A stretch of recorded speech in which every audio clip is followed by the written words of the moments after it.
Times میں خوش آمدید۔ غزہ پٹی پر اسرائیل کی بمباری کے دوران امریکہ اور اسرائیل کے درمیان سب سے زیادہ جس معاملے پر بات چیت ہو رہی ہے، جس معاملے کے بارے میں سوچا جا رہا ہے، وہ یہ ہے کہ غزہ پٹی سے جب اسرائیل کی فوج نکل جائے گی تو اس علاقے کا کنٹرول کس کے ہاتھ میں ہوگا، وہاں حکومت کس کی ہوگی، کیا حماس کی ہوگی یا کسی اور کی ہوگی۔ اس پر بہت زیادہ چرچا جاری ہے، گفتگو جاری ہے۔ امریکہ کی، اسرائیل کی پوری کوشش ہے کہ غزہ پٹی میں اب آئندہ حماس کی حکومت نہیں ہونی چاہیے،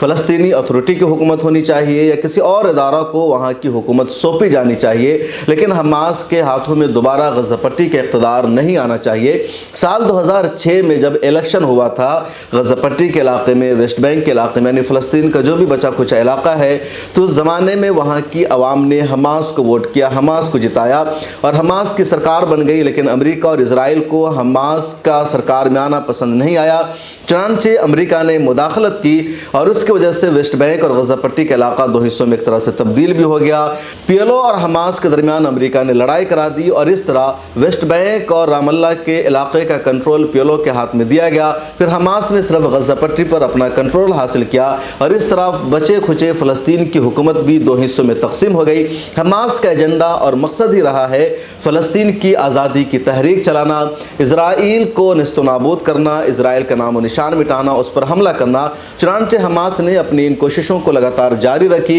جب بھی مسجد اقصی پر حملہ ہوا، حماس نے غزہ پٹی سے تل ابیب پر حملہ کیا، ہمیشہ ویسٹ بینک میں رہنے والے فلسطینیوں کا بھی ساتھ دیا، غزہ پٹی میں رہنے والوں کا ساتھ دیا، اور جب بھی اسرائیل نے زیادتی کی، ظلم کی، حماس نے بھرپور جواب دیا اور اپنے وطن کو آزاد کرانے کے لیے تحریک بھی، کوشش بھی ہمیشہ جاری رکھی۔ اسرائیل نے جب غزہ پٹی پر حملہ شروع کیا تو اس سے پہلے بھی اسرائیل کا ہدف تھا حماس کو ختم کرنا، اور جب 7 اکتوبر کے بعد اسرائیل نے غزہ پٹی پر حملہ کیا، ہر طرف سے غزہ پٹی کا محاصرہ کیا، تو اسرائیل نے اپنا 3 ہدف طے کیا تھا۔ پہلا ہدف تھا اپنے قیدیوں کو وہاں سے آزاد کرانا جنہیں حماس نے یرغمال بنایا تھا، لیکن اس میں کامیابی نہیں ملی۔ دوسرا ہدف اسرائیل نے یہ طے کیا تھا کہ حماس کی تمام سرنگوں کو تباہ و برباد کرنا ہے، اس کے نیٹ ورک کو ختم کرنا ہے، اور تیسرا ہدف اسرائیل نے یہ طے کیا تھا کہ حماس کو مکمل طور پر ختم کر دینا ہے۔ غزہ پٹی میں کہیں بھی کوئی بھی حماس کا نام لینے والا نہیں رہنا چاہیے، بلکہ وہاں کسی اور کی حکومت ہوگی اور ہمیشہ کے لیے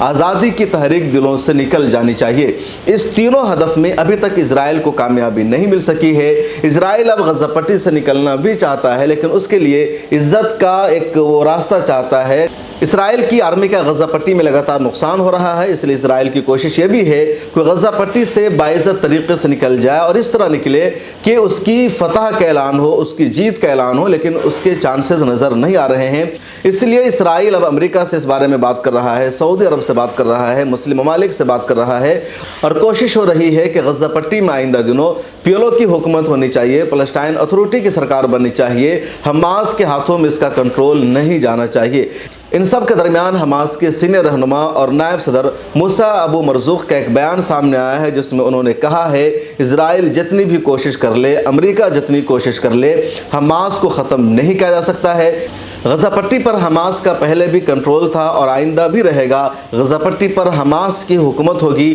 کسی اور کی غزہ پٹی پر حکومت نہیں ہو سکتی ہے۔ اسرائیل اور امریکہ میں اتنی طاقت اور اتنا دم ان کے پاس نہیں ہے کہ وہ غزہ پٹی سے حماس کو ختم کر دے، منظرنامہ سے حماس کو مٹا دے۔ انہوں نے امریکہ پر شدید تنقید بھی کی، آئینہ دکھایا اور کہا امریکہ ہمیشہ جمہوریت کی بات کرتا ہے، عوام کے لیے اظہار رائے کی آزادی کی بات کرتا ہے، چنی ہوئی سرکار کو ترجیح دیتا ہے، اور جب غزہ پٹی کی عوام نے حماس کو چنا، وہ حماس کو پہلے اقتدار میں رکھ رہی تھی، ابھی وہ حماس کا اقتدار چاہتی ہے، پھر غزہ پٹی کی عوام کے رائے کا کیوں احترام نہیں کیا جا رہا ہے؟ کیا غزہ پٹی کے لوگوں کو، فلسطین کے عوام کو اپنی سرکار چننے کا حق نہیں ہے؟ کیا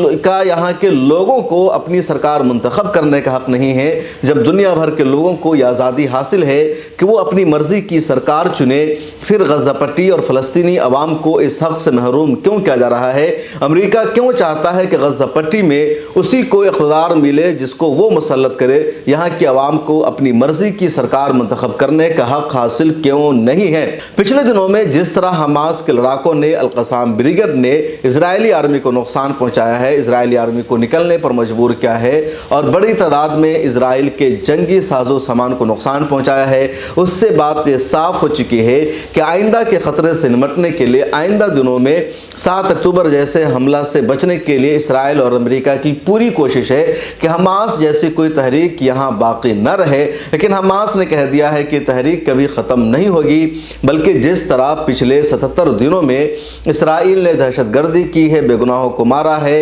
نسلوں کو ختم کیا ہے، ان سب کے بعد لوگوں کے دلوں میں حماس کی اہمیت بڑھ گئی ہے، قدر بڑھ گئی ہے، اسرائیل کے خلاف دشمنی بڑھ گئی ہے، امریکہ کے خلاف دشمنی بڑھ گئی ہے اور آئندہ دنوں میں اسرائیل کی پریشانی اور بڑھے گی، اسرائیل کو اور بڑے خطروں کا سامنا کرنا پڑے گا۔ اس ویڈیو میں اتنا ہی۔ آپ سے درخواست ہے ملت ٹائمز کو جوائن کر لیجئے اور سوشل میڈیا کے سبھی پلیٹ فارم پر ہمارے ساتھ جڑ جائیے۔